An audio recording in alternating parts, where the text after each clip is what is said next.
ఇటీవల మరణించిన Oscar Schmidt ఏ క్రీడతో సంబంధం కలిగి ఉన్నారు? బాస్కెట్బాల్. బాస్కెట్బాల్లోని గొప్ప స్కోర్లలో ఒకరైన ఆస్కార్ స్మిత్ బ్రెయిన్ ట్యూమర్తో పోరాడుతూ 68 ఏళ్ల వయసులో కన్నుమూశారు. ఆయన బ్రెజిల్ మరియు యూరప్లో 30 ఏళ్ల పాటు అద్భుతమైన ప్రొఫెషనల్ కెరీర్ను కొనసాగించి 2003లో 45 ఏళ్ల వయసులో రిటైర్ అయ్యారు. స్మిత్ 5 ఒలింపిక్ క్రీడలు మరియు 4 ప్రపంచ కప్పుల్లో బ్రెజిల్కు ప్రాతినిధ్యం వహించి ఈ 2 టోర్నమెంట్లలోనూ ఆల్ టైమ్ స్కోరింగ్ రికార్డులను నెలకొల్పారు.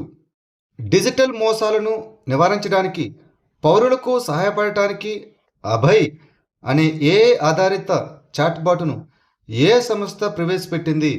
Central bureau of investigation CBI. Central bureau of investigation CBI Abhay అనే ఏఐ ఆధారిత చాట్బాట్ను ప్రవేశపెట్టింది. ఈ ప్లాట్ఫారం పౌరులకు అధికారిక నోటీసులను సరిచూసుకోవడానికి మరియు డిజిటల్ మోసాల బారిన పడకుండా ఉండేందుకు సహాయపడుతుంది. డిజిటల్ అరెస్టు మోసాల కేసులు పెరుగుతున్న మరియు మోసగాలు డబ్బు వసూలు చేయడానికి అధికారులుగా నటిస్తున్న తరుణంలో ఈ ఇనిషియేటివ్ వచ్చింది. ఈ చాట్బాట్ను సుప్రీంకోర్టు గౌరవ ప్రధాన న్యాయమూర్తి అయిన సూర్యకాంత్ అధికారికంగా ప్రారంభించనున్నారు. హైదరాబాద్లో ప్రతిష్టాత్మక ప్రొఫెసర్ ఎంఎస్ స్వామినాథన్ అవార్డు 2026ను ఎవరు అందుకున్నారు? Doctor C Srinivasarao.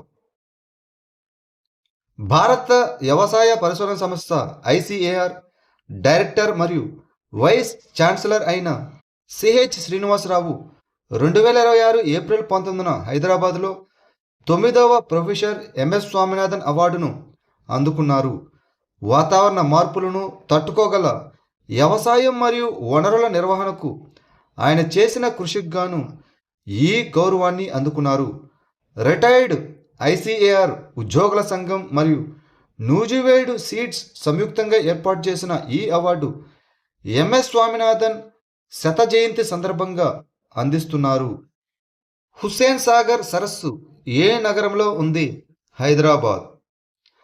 పెరుగుతున్న వేసవి ఉష్ణోగ్రతల కారణంగా అధికంగా శైవలాలు పెరగడం వల్ల హుస్సేన్ సాగర్ సరస్సు తీవ్రమైన దుర్వాసనను ఎదుర్కొంటున్నది.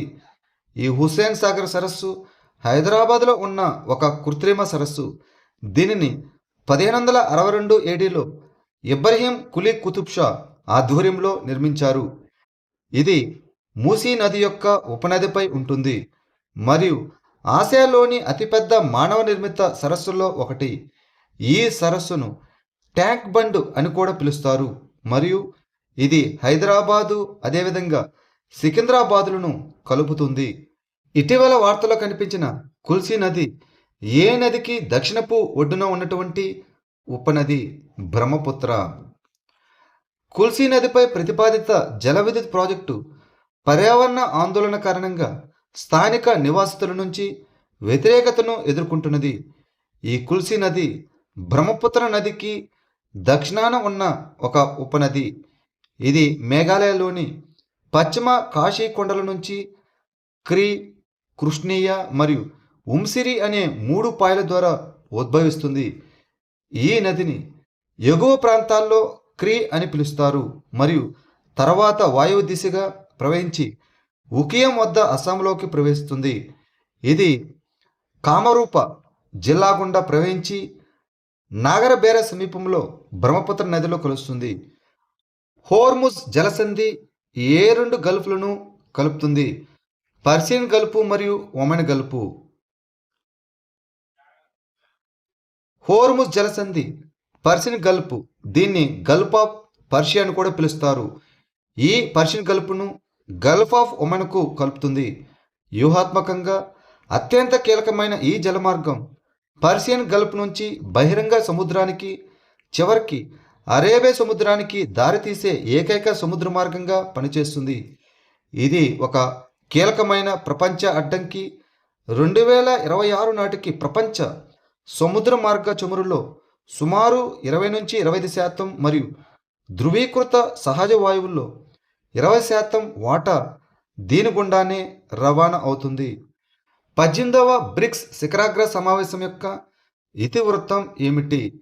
స్థితిస్థాపకత, ఆవిష్కరణ, సహకారం మరియు సుస్థిరతను నిర్మించడం. భారతదేశం ఆతిథ్యం ఇవ్వనున్న 2026 నాటి 18వ బ్రిక్స్ శిఖరాగ్ర సమావేశం యొక్క ఇతివృత్తం స్థితిస్థాపకత, ఆవిష్కరణ, సహకారం మరియు సుస్థిరతను నిర్మించడం, అనగా building resilience, innovation, cooperation and sustainability. 2026 జనవరిలో ప్రకటించబడిన ఈ వృత్తివత్వం డిజిటల్ టెక్నాలజీ మరియు సుస్థిర వృద్ధిని ప్రోత్సహిస్తూనే ఆర్థిక, సామాజిక మరియు సంస్థాగత స్థితిస్థాపకతను బలోపేతం చేయడంపై భారతదేశం యొక్క దృష్టిని హైలైట్ చేస్తుంది. ప్రధానమంత్రి గ్రామ్ సడక్ యోజనకు నోడల్ మంత్రిత్వ శాఖ ఏది? గ్రామీణాభివృద్ధి మంత్రిత్వ శాఖ. గ్రామీణ రహదారి అనుసంధానాన్ని బలోపేతం చేయడానికి ప్రధానమంత్రి గ్రామ్ సడక్ యోజన 3ను మార్చి 2028 వరకు కొనసాగించడానికి కేంద్ర మంత్రివర్గం ఆమోదం తెలిపింది. 2000 సంవత్సరంలో ప్రారంభించబడిన ప్రధానమంత్రి గ్రామ్ సడక్ యోజన అనుసంధానం లేని గ్రామీణ నివాసాలకు అన్ని కార్యాలయాల్లోనూ రహదారి అనుసంధానాన్ని అందించే లక్ష్యంతో రూపొందించబడిన ఒక ప్రతిష్టాత్మక కార్యక్రమం. 2001 జనాభా లెక్కల ప్రకారం ఈ పథకం మైదాన ప్రాంతాల్లో 500 లేదా అంతకంటే ఎక్కువ జనాభా ఉన్న నివాసాలను మరియు ఈశాన్య, హిమాలయ ప్రాంతాల్లో 250 లేదా అంతకంటే ఎక్కువ జనాభా ఉన్న ప్రాంతాలను లక్ష్యంగా చేసుకుంది. ఈ పథకం గ్రామీణాభివృద్ధి మంత్రిత్వ శాఖ ఆధ్వర్యంలో పనిచేస్తుంది. ప్రపంచ వేదికపై భారతీయ చేనేత నేతలను ప్రోత్సహించడానికి విశ్వసూత్రను ఏ మంత్రిత్వ శాఖ ప్రారంభించింది?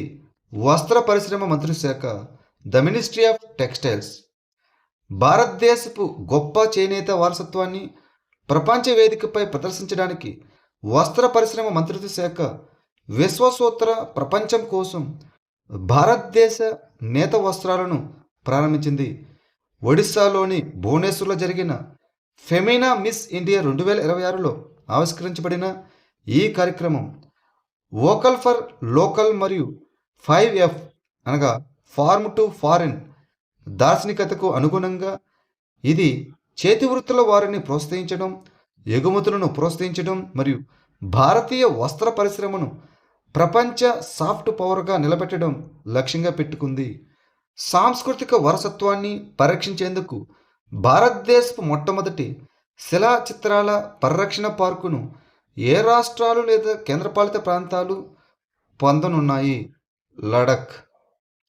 భారతదేశపు మొట్టమొదటి శిలా చిత్రాల పరిరక్షణ పార్కును సింధు ఘాట్లో అభివృద్ధి చేయనున్నారు. దీనికి ప్రపంచ వారసత్వ దినోత్సవం సందర్భంగా ఏప్రిల్ 18, 2026న వినయ్ కుమార్ సక్సేనా శంకుస్థాపన చేశారు. వాతావరణ మార్పులు మరియు మానవ కార్యకలాపాల వల్ల ముప్పునకు గురవుతున్న ప్రాచీన శిలా చిత్రాలను అనగా పెట్రోగ్లిఫ్లను పరిరక్షించడమే ఈ పార్కు యొక్క లక్ష్యం. ఈ ప్రాజెక్టు ప్రమాదంలో ఉన్న కళాఖండాలను పరిరక్షించి పునఃస్థాపించడం, అవగాహన కల్పించడం మరియు పరిశోధనను ప్రోత్సహించడం వంటివి చేస్తుంది. ఫెమినా మిస్ ఇండియా 2026 టైటిల్ను ఎవరు గెలుచుకున్నారు? సాధ్వి సతీష్ సెయిల్. 18 ఏప్రిల్ 2026న జరిగిన గ్రాండ్ ఫినాల్లో గోవాకు చెందిన సాధ్వి సతీష్ సెయిల్ ఫెమినా మిస్ ఇండియా 2026 టైటిల్ను గెలుచుకున్నారు.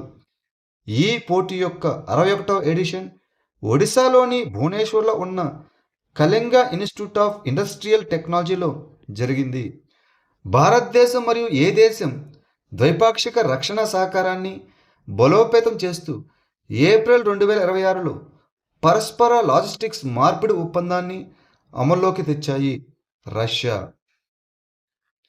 భారతదేశం మరియు రష్యా ద్వైపాక్షిక రక్షణ సహకారాన్ని బలోపేతం చేస్తూ ఏప్రిల్ 2026లో పరస్పర లాజిస్టిక్స్ మార్పిడి ఒప్పందం అనగా రిలాస్ ప్యాక్ట్ను అమల్లోకి తెచ్చాయి. వాస్తవానికి ఫిబ్రవరి 2025లో సంతకం చేయబడిన ఈ ఒప్పందం సైనిక స్థావరాలు, ఓడరేవులు మరియు విమానాశ్రయాలను పరస్పరం వినియోగించుకోవడానికి అనుమతిస్తుంది. దీని ప్రకారం ఇరు పక్షాలు గరిష్టంగా 3,000 మంది సిబ్బందిని, 5 యుద్ధ నౌకలను మరియు 10 విమానాలను మోహరించవచ్చు. 5 ఏళ్ల పాటు చెల్లుబాటులో ఈ ఒప్పందం ఉంటుంది.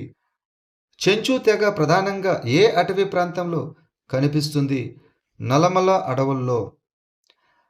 తెలంగాణలోని అమరాబాద్ టైగర్ రిజర్వ్లోని చెంచు గిరిజనులు అటవీ ఆధారిత జీవనోపాధి సమస్యలను పేర్కొంటూ పునరావాసాన్ని వ్యతిరేకించారు. చెంచులు ప్రత్యేకంగా బలహీనమైన గిరిజన సమూహం అనగా పీవీటీజీ. వీరు ప్రధానంగా ఆంధ్రప్రదేశ్ మరియు తెలంగాణలోని నల్లమలై అడవుల్లో నివసిస్తున్నారు. వీరు ప్రోటో ఆస్ట్రలాయిడ్ సమూహం కింద వర్గీకరించబడ్డారు మరియు కర్ణాటక, ఒడిశాలో కూడా నివసిస్తున్నారు.